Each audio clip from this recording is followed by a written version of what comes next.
Does it make it seem like microfiber towels are really important to me? Yeah, it's kind of ridiculous. It takes up a lot of space. Everybody say it together. Vanity is just another form of self-care. The dude's got these microfibers that we've wiped down our trucks, our prized possessions with. We start with a fresh one. Oh, I just dropped it on the ground. This is now a class 4 towel because I dropped it on the cement, and now it has little tiny bits of cement embedded in it. You can't feel it, you can't see it, but boy howdy, if you were to use it on your nice truck, you'd create these little micro lines in it. And it's like surgery. It's like the sterile operating theater. If you drop this on the floor, it's pretty much done. If you're a freak about how your truck looks, like I am, you're gonna end up with a pile of these rags. I need a place to hang all these up. I'd been hanging them up on the rack over there, dripping on the floor or dripping on whatever's underneath. The system I have settled on is simply new, medium, dirty. 3D printed these things I got off the internet, and I can just put them here on the wall and hang the rags in them. They're made to sort of pinch the rag, and they're really neat. They're really well done. So I could just screw them into the wall there, but if I do that, this wet rag is gonna be leaning up against the wall. So what I really want is a bit of a standoff. And then what I really want is a bit of a waterproof barrier, like the dry erase material, the melamine or whatever. So if I can stand these off to here and then have a backing board of the melamine waterproof, water resistant stuff, how far away from the wall it needs to be. It's really hard with no apprentice. So how much is that? 3.5. So that is 2 2x4s sistered together, and it is enough, especially with the melamine backboard there to keep the wall dry. So I am going to cut off the rounded corners of these 2x4s on the table saw, sister them together and glue them up, and then figure out how to get them on the wall without, tipping over.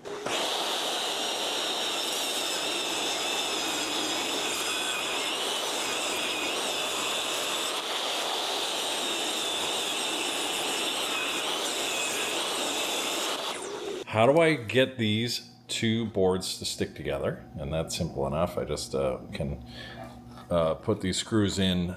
Next question, how do I get this on the wall?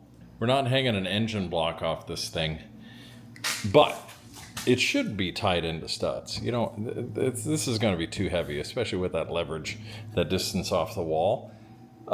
Too heavy for just drywall, or even mollies. So you want to be able to sink into a stud in the wall. These are 16-inch on center. Is that right? I hope that's right. Let me see. Oh, yep. And I use the old stud finder on the wall to figure it out. I know there's a stud here because I spent a lot of time on this guy. And boy, if you watch the other video of me hanging the spike rack on here, so I know they're 16 inches. So between here and here is 16, and another 16, and another 16. Regular screws will not do it. Even the fancy screws, even this is not long enough, because this one will barely get into the drywall. It won't even get into the stud.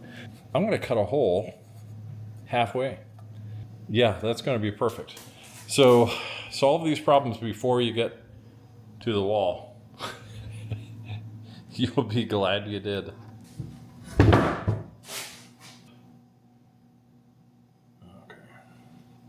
Oh, it's foamy. It's supposed to be foamy? I don't think it's supposed to be foamy. Sorry, people.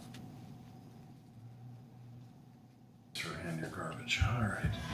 Let's do this. Moosh it around. Oh yeah, don't you know? Hard day at work? Oh yeah, I feel the tension. Oh yeah.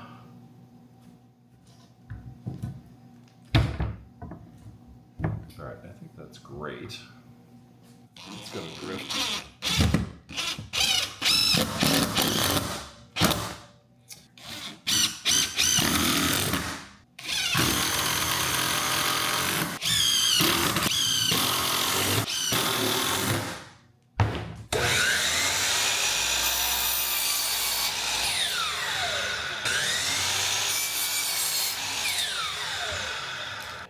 These the pieces of plastic should lead the edge just a little bit so the plastic becomes the drip edge, because plastic will not rot. Let's imagine this is right up against the wall, and somewhere there's some drywall, and then there's a stud. I'm going to assume this is 3/4 inch drywall in my garage because there's a firewall there. I want to go no more than, I believe it's 1 inch into a stud, because there could be water or electricity drilled through one of these studs going to, run the TV in my living room. So by code, you'll have to look up your local codes. You don't want to go too deep. I'm not a builder, I'm not a contractor, I'm not an inspector. I don't know how deep you should go, but I know you shouldn't go too deep.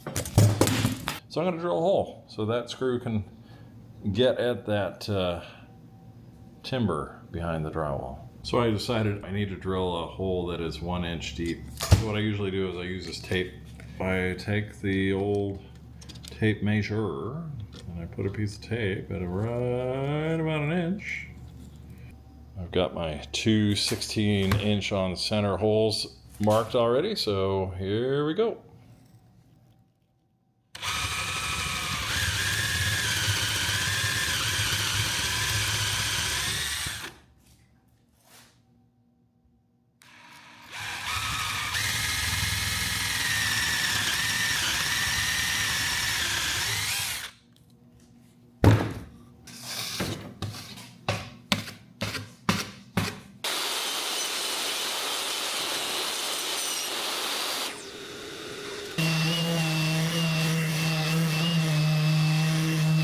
In retrospect, could I have spent the last 2 hours driving to the store and getting a 4x4 and just cutting it to the right size and then painting it? Sure.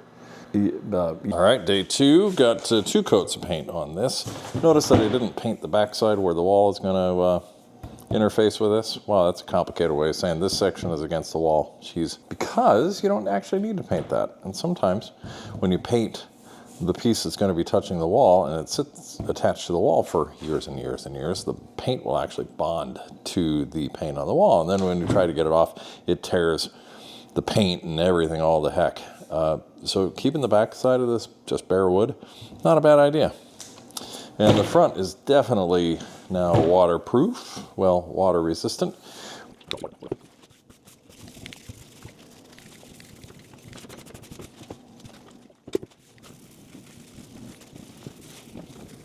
I don't have a bit long enough to get through the wood down to this melamine layer, so I'm going to use my little hot shot deal, chalk shot, to shoot through the hole to mark the board that's behind it.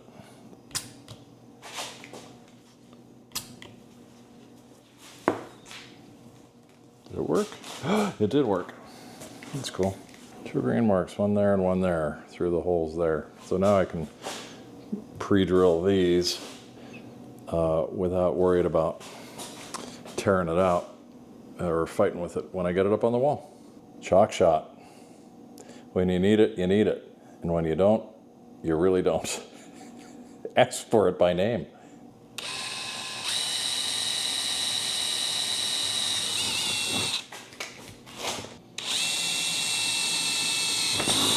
All right. Cool, cool, cool, cool, cool, cool, cool, cool, cool. Now, these guys should go all the way through.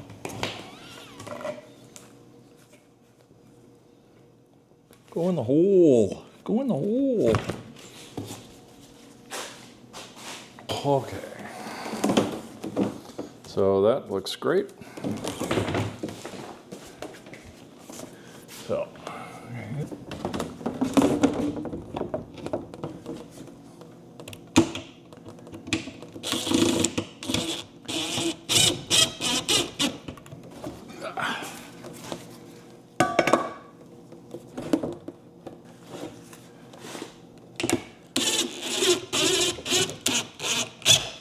Ow. God. Idiot.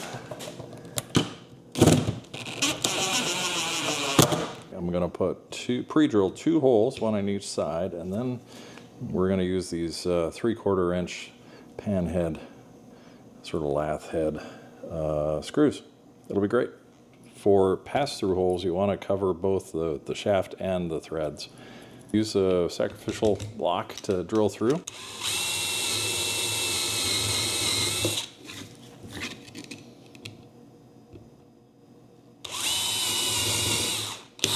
All right, I'm not measuring these. It's okay if they're not perfect.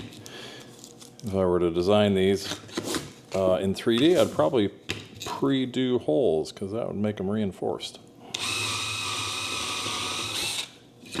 But as it is, it's pretty solid plastic. And there's the top and the bottom layer are so close together, there's no real infill in it. It's just all solid.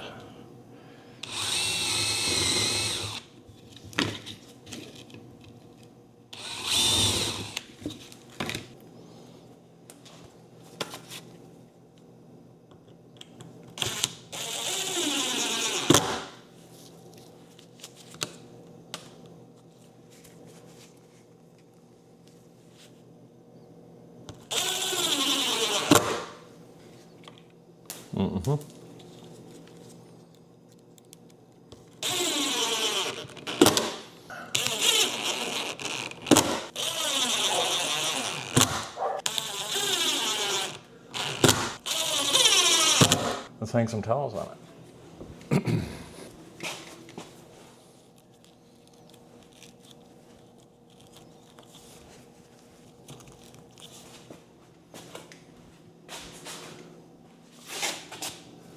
That's it. First car wash, success. Cleaner ones, dirty ones, and they'll transition from the right side to the left side. I love it. Does it make it seem like microfiber towels are really important to me? Yeah, it's kind of ridiculous.